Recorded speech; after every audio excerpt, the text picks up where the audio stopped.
അടുത്ത question, IRDA എന്താണ്? IRDA എന്നാൽ എന്താണ്? Answer, insurance regulatory and development authority.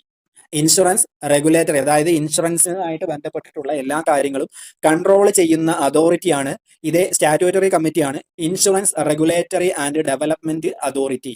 Next, ആധുനിക മോട്ടോർ വാഹന എഞ്ചിനുകൾ, അതായത് ഏറ്റവും ലേറ്റസ്റ്റ് ആയിട്ടുള്ള എഞ്ചിനുകളുടെ പ്രവർത്തനക്ഷമത അല്ലെങ്കിൽ എഫിഷ്യൻസി കൂട്ടുന്ന ഇലക്ട്രോണിക് ഭാഗം താഴെ കൊടുത്തിരിക്കുന്നതിൽ ഏതാണ്? ECU ആണ്. ഇലക്ട്രോണിക് കൺട്രോൾ യൂണിറ്റ് എന്നാണ് ഇതിന്റെ ഫുള്ള് പറയുന്നത്. അന്നേരം ECU ആണ് ഏറ്റവും ലേറ്റസ്റ്റ് ആയിട്ടുള്ള എഞ്ചിനുകളുടെ എഫിഷ്യൻസി കൂട്ടുന്ന ഇലക്ട്രോണിക് ഭാഗം. ECU എന്നാൽ electronic control unit. Next, air below ഏത് വാഹന സിസ്റ്റം, അതായത് ഏത് സിസ്റ്റത്തിലാണ് ഇത് എഴുതി വെച്ചിരിക്കുന്നത്? എയർ ബിലോ, അതായത് സസ്പെൻഷൻ ആണ്. സസ്പെൻഷൻ തെറ്റിപ്പോകരുത്. എയർ ബിലോ എന്ന് എഴുതി വെച്ചിരിക്കുന്നത് സസ്പെൻഷൻ എന്ന വാർഡിലാണ്. നെക്സ്റ്റ്, ഡബിൾ ഡി ക്ലച്ചിങ് ഉപയോഗിക്കുന്നത് ഏത് ഗിയർ ബോക്സിലാണ്? നമ്മൾ നേരത്തെ കേട്ടിട്ടുണ്ട് വലിയ വാഹനങ്ങളിൽ ഡബിൾ ക്ലച്ച് ഉപയോഗിക്കുന്നു എന്നുള്ളത്. അന്നേരം അതാണ് ചോദിച്ചിരിക്കുന്നത്, ഏത് ഗിയർ ബോക്സിലാണ്? കോൺസ്റ്റന്റ് മെഷ് ഗിയർ ബോക്സിലാണ് ഇത് ഉപയോഗിക്കുന്നത്. കോൺസ്റ്റന്റ് മെഷ് ഗിയർ ബോക്സിലാണ് ഇത് ഉപയോഗിക്കുന്നത്. നെക്സ്റ്റ്, ഇന്ത്യയിലെ ആദ്യത്തെ ഓട്ടോമൊബൈൽ ഫാക്ടറി ഏതാണ്? ഇന്ത്യയിലെ ആദ്യത്തെ ഓട്ടോമൊബൈൽ ഫാക്ടറി ഏതാണ്? ഹിന്ദുസ്ഥാൻ മോട്ടോഴ്സ്. അന്നേരം ഹിന്ദുസ്ഥാൻ മോട്ടോഴ്സ് ആണ് ആദ്യത്തെ ഓട്ടോമൊബൈൽ ഫാക്ടറി എന്നത്.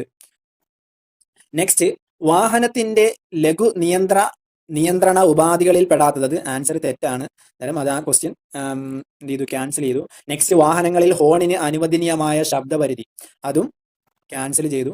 നെക്സ്റ്റ്, ചരക്ക് വാഹനങ്ങളിൽ പുറകിലോട്ട് തള്ളി നിൽക്കാവുന്ന ചരക്കിന്റെ നീളം എത്രയാണ്? അതായത് ഒരു വാഹനത്തിൽ ചരക്ക് നിറച്ചതിന് ശേഷം എത്ര മീറ്റർ പുറകിലേക്ക് തള്ളി നിൽക്കാം? 1 മീറ്റർ. 1 മീറ്റർ എന്ത് ചെയ്യാം? നമുക്ക് പുറകിലോട്ട് തള്ളി നിൽക്കാൻ സാധിക്കും. Next, motor vehicle act section 113 എന്തുമായി ബന്ധപ്പെട്ടിരിക്കുന്നു? സെക്ഷൻ 113 എന്തുമായി ബന്ധപ്പെട്ടിരിക്കുന്നു? അമിതമായ ഭാരം, ഓവർലോഡാണ്. അമിതമായ ഭാരമാണ് ഈ സെക്ഷനുമായി ബന്ധപ്പെട്ടിരിക്കുന്നത്. നെക്സ്റ്റ്, വാഹനം ഒരു ടണലിൽ പ്രവേശിക്കുമ്പോൾ താഴെ കൊടുത്തിരിക്കുന്നതിൽ ഏതാണ് അനുയോജ്യമായിട്ടുള്ളത്? അന്നേരം ഒരു വാഹനം ടണലിൽ പ്രവേശിക്കുമ്പോൾ ഹെഡ്ലൈറ്റ് ഡിപ്പ് ചെയ്ത് എന്ത് ചെയ്യുക? നമ്മൾ വാഹനം ഓടിച്ചുകൊണ്ട് പോവുക. ഹെഡ്ലൈറ്റ് ഡിപ്പ് ചെയ്ത് വാഹനം ഓടിച്ചുകൊണ്ട് പോവുക. നെക്സ്റ്റ്, റോഡിൽ ഓടിക്കുന്ന വാഹനങ്ങൾക്ക് നിർബന്ധമായും ഉണ്ടായിരിക്കേണ്ട ഇൻഷുറൻസ് ഏതാണ്? ഓൾറെഡി ഡിസ്കസ് ചെയ്തിട്ടുണ്ട്. തേർഡ് പാർട്ടി ഇൻഷുറൻസ് ആണ് നിർബന്ധമായും ഉണ്ടായിരിക്കണം. തേർഡ് പാർട്ടി ഇൻഷുറൻസ് എങ്കിലും നിർബന്ധമായും ഉണ്ടായിരിക്കണം. നെക്സ്റ്റ്, ജംഗ്ഷനിൽ ഏത് വാഹനങ്ങൾക്കാണ് മുൻഗണന? ഏത് വാഹനങ്ങൾക്കാണ്? വലത് നിന്ന് വരുന്ന വാഹനങ്ങൾക്ക്. ഇതും ഓൾറെഡി ഡിസ്കസ് ചെയ്തിട്ടുള്ളതാണ്. നെക്സ്റ്റ്, ഭിന്നശേഷിയുള്ളവർക്ക് ഉപയോഗിക്കാവുന്ന വാഹനം ഇൻവാലിഡ് ക്യാരേജ്.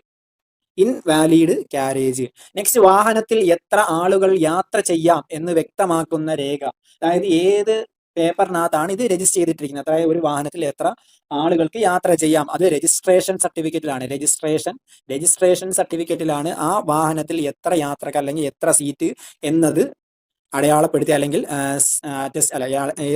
എത്ര പേരുള്ളത്, അതായത് എത്ര പേർക്ക് യാത്ര ചെയ്യാം എന്നുള്ളത് രേഖപ്പെടുത്തി വെച്ചിരിക്കുന്നത് ഏതാണ്? രജിസ്ട്രേഷൻ സർട്ടിഫിക്കറ്റിലാണ്.